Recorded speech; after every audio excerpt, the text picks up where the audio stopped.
You really want this on video? I could. Not enough to support. This woman is being threatened at gunpoint, and just moments earlier, she was seen being chased maniacally. But what no one knows is that in just a few seconds, it will all spiral into pure horror. Your neighbors are gonna see you point your gun at me. No, I'm not. No, I'm not. Alright, goodbye, Rich.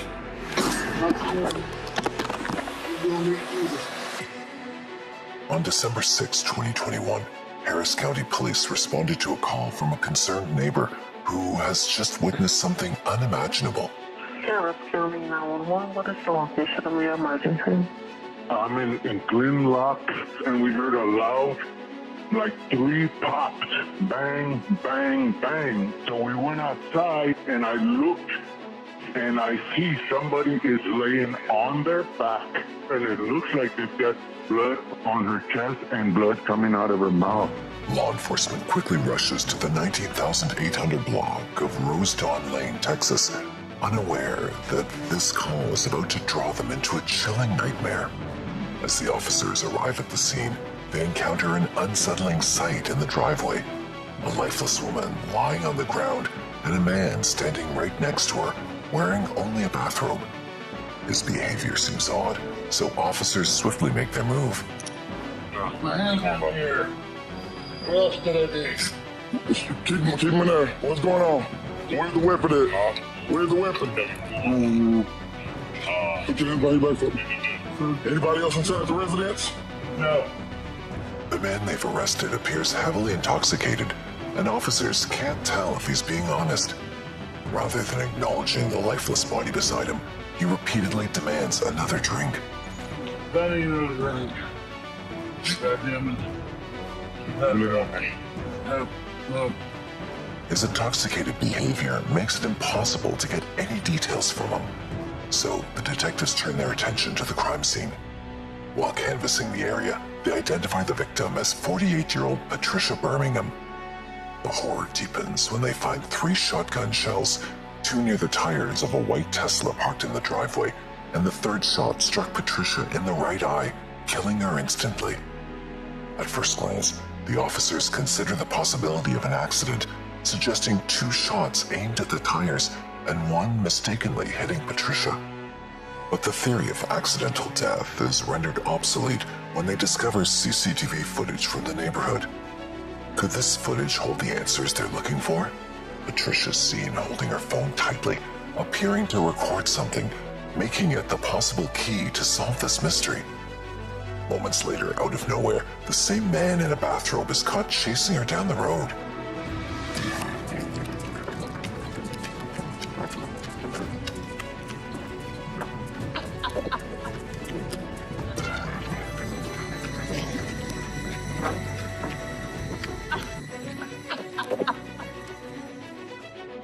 The detectives can't fully understand why this man is pursuing her and what kind of connection they have. As they search for answers, they stumble upon a shocking discovery. The man in custody is none other than Patricia's husband, 60-year-old Carrie Birmingham. Is it just because of alcohol, or is there something more at play? But before they can ask Carrie, he begins to act strangely. So, gentlemen, this would go a lot smoother if we were sitting in my living room.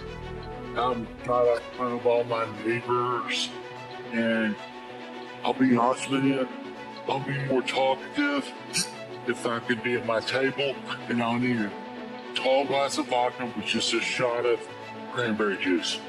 Come back over here. Lakewood Forest, suspicious person on non-cross. I'm not a criminal. As officers struggle to control him, he admits something that nobody anticipates, turning everyone's doubts into reality.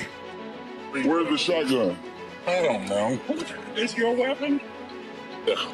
What you gonna get? I wasn't good enough. His sudden shocking confession raises further concern about what actually happened between them. He's taken to the Harris County Homicide Office to sober up. But his statement makes it difficult for detectives to separate what's real from what he says. They begin to realize this case may not be as straightforward as it first appeared. Just because someone tells us they did something doesn't always mean they in fact did it. There still has to be an investigation that takes place. Physical evidence has to be recovered, eyewitness testimony, video surveillance footage, which would either corroborate or not corroborate what Mr. Birmingham had told us. With the warrant in hand, the detectives swiftly search the scene for more evidence. We entered the residence through the side door of the house, and we observed a Benelli shotgun leaning up against the corner of the kitchen area right by that door. Based on proximity to where it was to Patricia Birmingham's body, it could have been used in this case. There appeared to be more firearms inside of the house. Forensic testing later confirms that the shotgun discovered near the driveway is a direct match to the shells collected outside. But it's inside the garage that investigators uncover the most damning piece of evidence. On top of some water bottles, we had located what appeared to be Patricia Birmingham's cellular device. This is the same phone captured on CCTV. The detectives quickly notice blood stains on it, and forensic tests confirm the blood belongs to Patricia. The officers realize that this phone might have evidence of her final moments. Within a short time, the officers secure a warrant to examine her phone, and its contents will only deepen the tension. On it, they find a secret audio recording that exposes a clearer, yet deeply unsettling picture of the couple's dynamic. She was skinny. Your grandmother was fat, and that's what you're doing, because you don't do a goddamn thing to take care of. Oh my God, we're not going on the fat train now, are we? Yeah, Are we hopping on the fat train now? What the hell is wrong with you? How did you gain so much weight? You don't look healthy. You don't even charge me on I lose weight. What she's doing here, where she presses record on her phone to pick up the audio, is she's trying to document the situation. At first, it seems like the couple is having a heated argument that's typical for the household. However, the recording soon reveals that the argument escalated around 9:58 a.m., and Patricia's voice then sounds tense and angry. You've been doing that for a long time. I just felt like it was time for me to do it right now. Because you're threatening me and Olivia. Don't touch me. Do not touch me, Terry Birmingham. I swear to God. Touch me. Don't touch me. You pulled a knife on me. This isn't the only moment in the couple's fights where one partner pulls a weapon on the other. As the audio continues, Carrie's heard responding, not verbally, but through an alarming action. You don't have the right to touch me. Yeah, go get your gun. Go get your gun, Karen. Even though Carrie says nothing, Patricia's words make his actions clear. For investigators, it becomes an important piece of evidence because it shows the pattern of tension in the household. However, something else stands out to the detectives. Mrs. Birmingham says in this reporting, go get your gun, which led me to believe that this might not be the first time that Mr. Birmingham has either threatened her with the firearm or pointed a firearm at her. As investigators gather more details from Patricia's friends, the situation grows more troubling. They confirm that Carrie hasn't been in his right state of mind lately. His increasingly erratic behavior makes it all certain for investigators that he was capable of killing her. The last lunch that we had, we talked about business, we talked about personal stuff. She opened up about her situation, and she even admitted to me that Carrie had pulled a gun several times before in the past. She left me in shock because it's like how a successful woman is dealing with something like that. All these findings hint at a darker side to the couple's relationship, but it's still crucial to know how their argument escalated so far that Carrie ultimately chose to harm her. The remaining audio reveals exactly that. I'm not sure. Fine, I don't give a... I really don't. Do what you gotta do. I don't care. All I have to do is talk to her. You're an alcoholic. You know what? You know what? You called me in there. Yeah, oh, okay. Yeah. Because you want an alcoholic before you're ready. Maybe I should just kill you right now. Kill me. Yeah. Maybe you should. Do it. I'll be sitting right here. This threat that he's going to kill her, she obviously doesn't take it seriously because she says, go ahead. And that's this downplaying of a real threat. And that could either be because he's repeatedly threatened us in the past, or she just doesn't believe that he's capable of that. But Patricia wasn't aware that Carrie was already setting his sinister plan into motion. Later, the detectives uncover more evidence, which includes not just audio, but more terrifying visuals that lead straight to Patricia's final moments.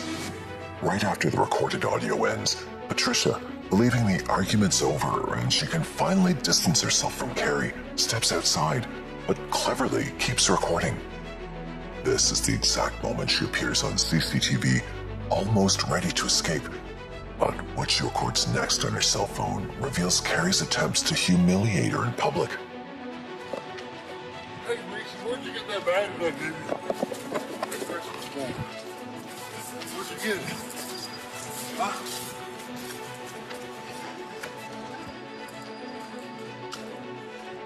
You're embarrassing yourself.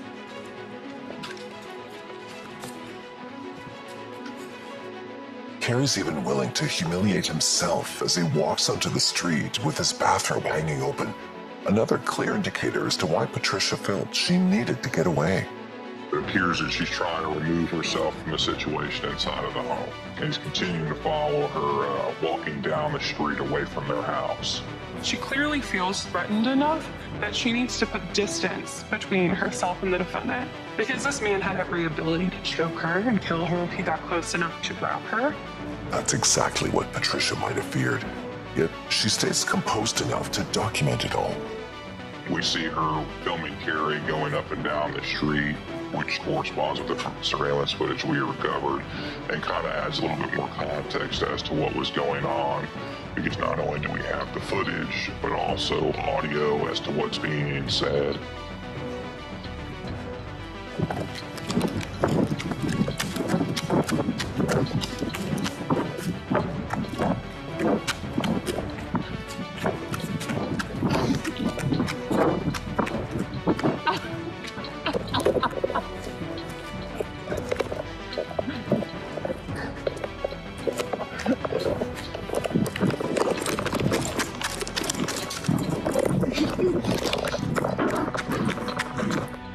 Meanwhile, Patricia is visibly exhausted, gasping for breath as Carrie continues to chase her.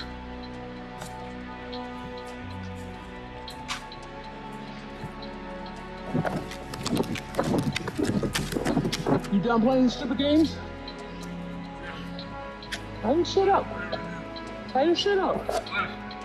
Huh? What?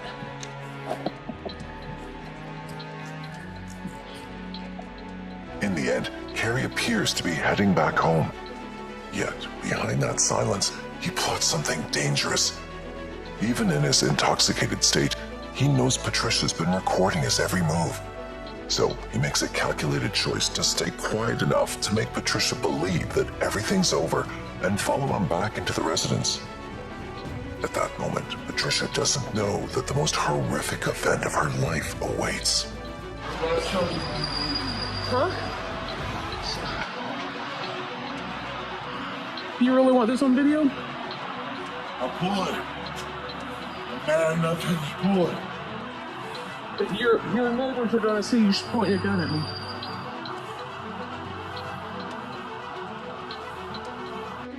Patricia deliberately mentions the neighbors as witnesses and captures his every move on camera, a clever attempt to warn him to stop.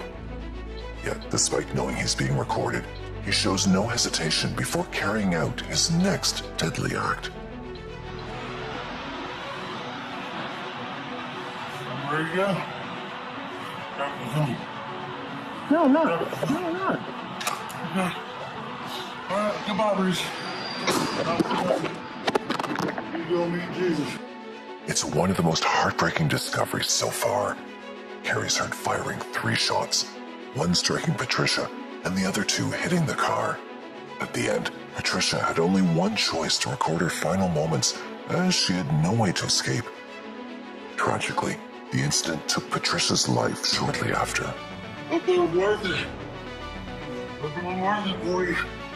He shoots her once in the head. The second two shots that are heard on that video, he actually turns the gun and immediately in seconds takes out the front tire and the back tire of her vehicle. So she shot one time in the head, meaning that she had to have a closed casket funeral. Her eye was gone. Her face was blown off. And the defendant, in the same second that he blew off his wife's head, even incredibly intoxicated, made perfect aim and took out the front and back tire of her vehicle. The injuries Patricia sustains are terrifying. Besides the gunshot, she has blunt force trauma to her head, showing she had no way to escape. It's clear this isn't just violence, it's a merciless execution. His demeanor afterwards is even more horrifying. Instead of panicking, he seems relaxed, almost as if he's finally achieved what he always wanted. Even after committing such an evil act, Carrie shows no remorse and still has the audacity to blame Patricia for everything. It sounds like he lays down next to her, and then you can hear heavy breathing, and then he moves the phone into the garage area. Yeah. Okay, worth it. I'm worth it for you.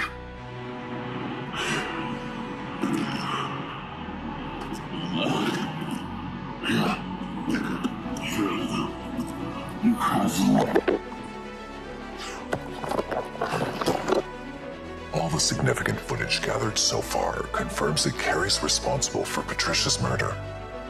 But one question remains. Is his drunken aggression the reason for killing her? Or is there something darker at play? What investigators uncover next will finally expose his true motive.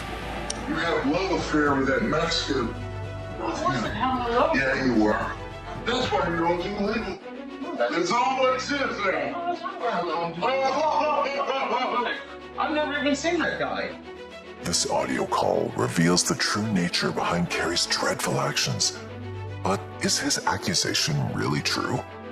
During their investigation, detectives find no evidence of Patricia having an affair. It's only Carrie's claim, which ultimately leads to a tragic end.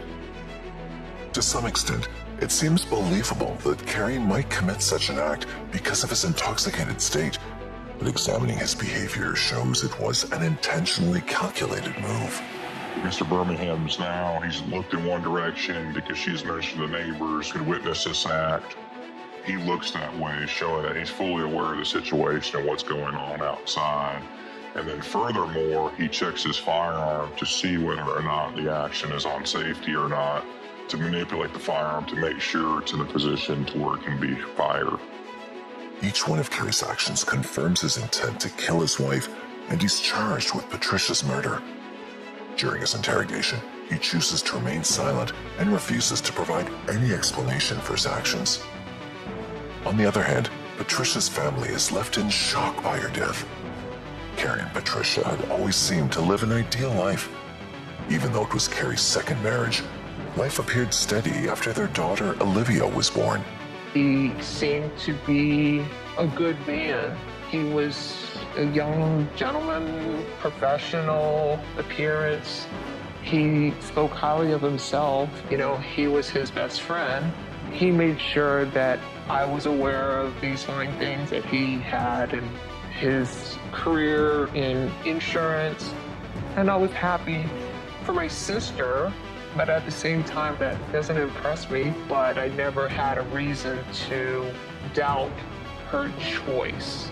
He wasn't planning on having any more children. However, my sister was determined to have children of her own.